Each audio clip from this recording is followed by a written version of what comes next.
कार्तिक मास के शुक्ल पक्ष की एकादशी तिथि है।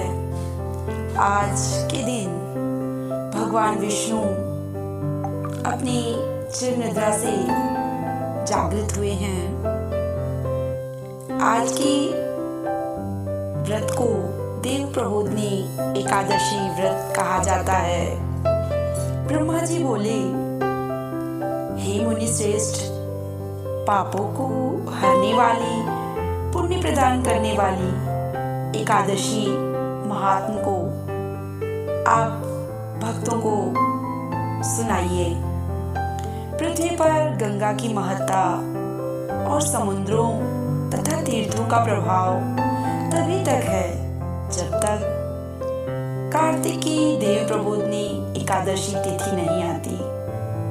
मनुष्य जो फल 1000 अश्वमेध यज्ञ से प्राप्त होता है, वह एक प्रबोधिनी एकादशी करने से मिलता है।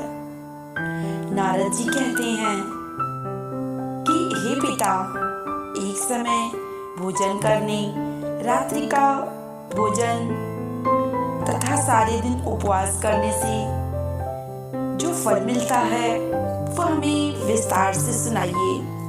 ब्रह्मा जी बोले, हे पुत्र, एक बार भोजन करने से 1 जन और रात्रि को भोजन करने से 2 जन तथा पूरा दिन उपवास करने से 7 जन के पाप का नाश हो जाता है। जो वस्तु त्रिलोकी में ना मिल सके और ना दिखे, वह हर प्रबोधिनी एकादशी से प्राप्त हो सकती है।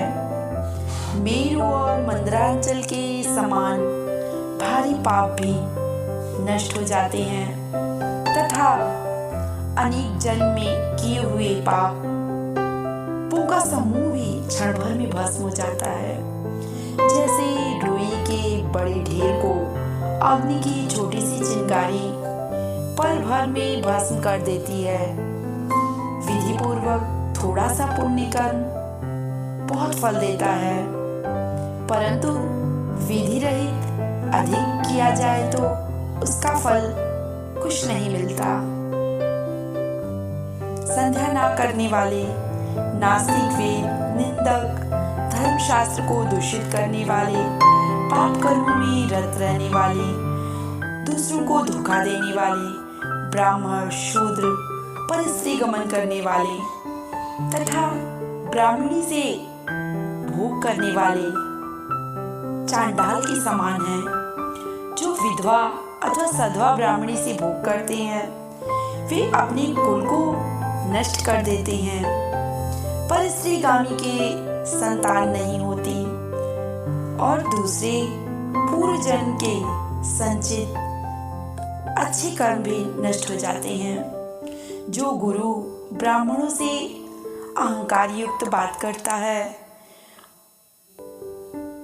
वह धन और संतान से हीन हो जाता है। भ्रष्टाचार करने वाला, चांडाली से भोग करने वाला, दुष्ट की सेवा करने वाला और जो नीच मनुष्य की सेवा करते हैं या संगति में रहते हैं, ये सब पाप हर प्रबोधिनी एकादशी के व्रत से नष्ट हो जाते हैं। जो मनुष्य इस एकादशी के व्रत को करने का संकल्प मात्र करते हैं, उनके 100 जन्म के पाप नष्ट हो जाते हैं। जो इस दिन रात्रि जागरण करते हैं, उनकी आने वाली 10,000 पीढ़ियां स्वर्ग को जाती हैं। नरक के दुखों से छूटकर प्रसन्नता के साथ सुसज्जित होकर वे विष्णु लोक के जाते हैं। ब्रह्म हत्या आदि महान पाप भी इस व्रत के प्रभाव से नष्ट हो जाते हैं। जो फल समस्त तीर्थों में स्नान करने, गौ, स्वर्ण और भूमि का दान करने से प्राप्त होते हैं, वही फल इस एकादशी की रात्रि को जागरण से मिलते हैं।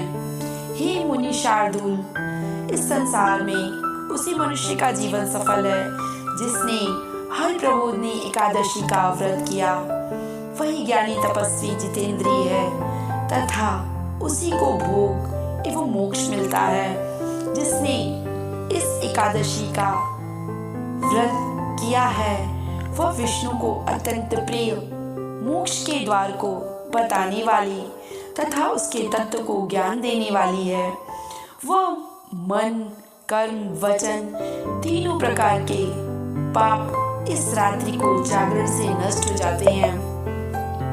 जो मनुष्य भगवान की प्रसन्नता के लिए स्नान, दान, तप, यज्ञ आदि करते हैं वे अक्षय पुण्य को प्राप्त करते हैं। प्रबोधिनी एकादशी के दिन व्रत करने से मनुष्य को बल, यौवन, वृद्धावस्था में किए गए समस्त पाप नष्ट हो जाते हैं। इस दिन रात्रि जागरण का फल अर्धचंद्र ग्रहण के समय स्नान करने से 1000 गुना अधिक होता है। अन्य कोई पुण्य इसके आगे व्यर्थ है। जो मनुष्य इस व्रत को नहीं करते उनके अन्य पुण्य भी व्यर्थ ही हैं। अतः हे नारद, तुम्हें भी विधि पूर्वक इस व्रत को करना चाहिए। जो कार्तिक मास में धर्मपरायण होकर अन्न नहीं खाते उन्हें चंद्रायण फल का प्राप्ति होती है। इस मास में भगवान दान आदि से जितने प्रसन्न नहीं होते शास्त्रों में लिखी कथाओं के सुनने से होते हैं। आदि श्लोक भी पढ़ते, सुनने या सुनाते हैं उनको 1 या 100 गौदान के बराबर का फल प्राप्त होता है। अतः सब कर्मों को छोड़कर कार्तिक मास में मेरे सम्मुख बैठकर यह कथा पढ़नी और सुननी चाहिए। जो कल्याण के लिए इस हरि मास में हरि कथा कहते हैं वे सारे कुटुंब का क्षण मात्र में उद्धार कर देते हैं। शास्त्रों की कथा कहने सुनने से 10,000 यज्ञों का फल मिलता है।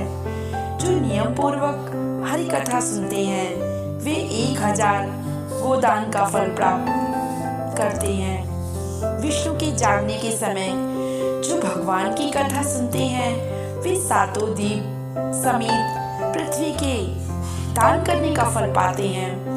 कथा सुनकर वाचक को जो मनुष्य सामर्थ्य के अनुसार दक्षिणा देते हैं उनको सनातन लोक मिलता है। अब हम आपको व्रत करने की विधि बताएंगे। ब्रह्मा जी की यह बात सुनकर नारद जी ने कहा कि भगवान इस एकादशी के व्रत की विधि हमसे कहिए और बताइए कैसे व्रत करना है। इस ब्रह्मा जी ने कहा, ब्रह्म मुहूर्त में जब 2 घड़ी रात्रि रह जाए उस समय उठकर शौच आदि से निवृत्त होकर तालाब, कुआं, बावड़ी या झल में ही यथासंभव स्नान करें। फिर भगवान विष्णु की कथा सुने। फिर व्रत का नियम पूर्वक ग्रहण करें। उस समय भगवान से प्रार्थना करें कि हे भगवान, आज मैं निराहार रहकर व्रत करूंगा, आप मेरी रक्षा कीजिए। दूसरे दिन द्वादशी को भोजन करूंगा। तत्पश्चात भक्ति भाव से व्रत करें। रात्रि को भगवान के आगे नृत्य, गीत आदि करना चाहिए। कृपणता त्याग कर बहुत से फूलों, फल, अगर, कपूर, धूप से भगवान का पूजन करें। शंख जल से भगवान को अर्घ्य दें, जिनका समस्त तीर्थों से करोड़ गुना फल प्राप्त होता है। जो मनुष्य अगस्त्य के पुष्प से भगवान का पूजन करते हैं उनके आगे इंद्र भी हाथ जोड़ते हैं। तपस्या करके संतुष्ट होने पर श्री हरि भगवान जो नहीं करते वह अगस्त्य के पुष्पों से भगवान को अलंकृत करने से करते हैं। जो कार्तिक मास में बिल्वपत्र से भगवान की पूजा करते हैं वे मुक्ति को प्राप्त होते हैं। कार्तिक मास में जो तुलसी से भगवान का पूजन करते हैं उनके 10,000 जन्मों का पाप नष्ट हो जाता है। तुलसी दर्शन करने से, स्पर्श करने से, कथा कहने से, नमस्कार करने से, स्तुति करने से, तुलसी रोपण, जल से सींचने से, प्रतिदिन पूजन सेवा आदि करने से करोड़ युग पर्यंत विष्णु लोक में निवास करते हैं। जो तुलसी का पौधा लगाते हैं उनके कुटुंब से उत्पन्न होने वाले प्रलय काल तक विष्णु में निवास करते हैं। तुलसी रोपण का महात्म्य मुनि रूपी तुलसी जितनी जड़ों का विस्तार करती है, उतने ही 1000 युग पर्यंत तुलसी रोपण करने वाले सुकृत का विस्तार होता है। जिस मनुष्य की रोपणी की हुई तुलसी जितनी शाखा प्रशाखा बीज फल पृथ्वी में बढ़ते हैं, उसके उतने ही कुल जो बीत गए हैं और जो होंगे 2000 कल्प तक विष्णु लोक में निवास करते हैं। जो कदम के पुष्पों से श्रीहरि का पूजन करते हैं, वे कभी यमराज को नहीं देखते। जो गुलाब के पुष्पों से भगवान का पूजन करते हैं, उन्हें मुक्ति मिलती है। जो वकुल अशोक के फूलों से भगवान का पूजन करते हैं, वे सूर्य चंद्रमा रहने तक किसी प्रकार का शोक नहीं पाते। जो मनुष्य सफेद या लाल कनेर से फूलों से भगवान का पूजन करते हैं, उन पर भगवान अत्यंत प्रसन्न होते हैं। जो भगवान पर आम की मंजरी चढ़ाते हैं, वे करोड़ों गायों के दान का फल पाते हैं। जो दूब के अंकुरण से भगवान की पूजन करते हैं, वे 100 गुना पूजा का फल पाते हैं। जो शमी के पत्र से भगवान का पूजन करते हैं, उनको महाघोर यमराज के मार्ग का भय नहीं रहता। जो भगवान को चंपा के फूल से पूजन करते हैं, वे फिर संसार में नहीं आते। केतकी के पुष्प चढ़ाने से करोड़ों जन्म के पाप नष्ट हो जाते हैं। पीले रक्तवर्ण के कमल के पुष्पों से भगवान का पूजन करने वाले को श्वेत द्वीप में स्थान मिलता है। इस प्रकार रात्रि को भगवान का पूजन कर प्रातः काल होने पर नदी पर जाएं और वहीं स्नान जप प्रातः काल के कर्म करके घर पर आकर विधि पूर्वक केशव का पूजन करें। व्रत की समाप्ति पर विद्वानों को ब्राह्मणों को भोजन कराएं, दक्षिणा देकर क्षमा याचना करें। इसके पश्चात भोजन गौ और दक्षिणा देकर गुरु का पूजन करें। ब्राह्मणों को दक्षिणा दें और जो चीज व्रत के आरंभ में छोड़ने का नियम किया है, वह ब्राह्मणों को दें। रात्रि में भोजन करने से मनुष्य ब्राह्मणों को भोजन कराए और स्वर्ण रहित बैलों का दान करे। जो मनुष्य मांसाहारी नहीं है, वह गोदान करे। आंवले में स्नान करने से मनुष्य को दही शहद का दान करना चाहिए। जो फलों को त्याग व फल दान करें, वे तेल छोड़ने से घृत छोड़ने से दूध, अन्न छोड़ने से चावल दान किया जाता है। इसी प्रकार जो मनुष्य भूमि शयन का व्रत लेते हैं, उन्हें शैया दान करना चाहिए। साथ ही तुलसी सब सामग्री सहित देना चाहिए।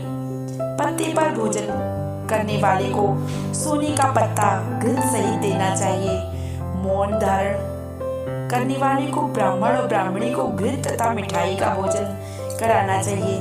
बाल रखने वाले को दर्पण जूता, छोड़ने वाले को एक जोड़ जूता, लवण त्याग करने वाले को शर्करा, मंदिर में दीपक जलाने वाले को तथा नियम लेने वाले को व्रत की समाप्ति पर ताम्र अथवा स्वर्ण के पत्र पर घृत और बत्ती रखकर विष्णु भक्त ब्राह्मण को दान देना चाहिए।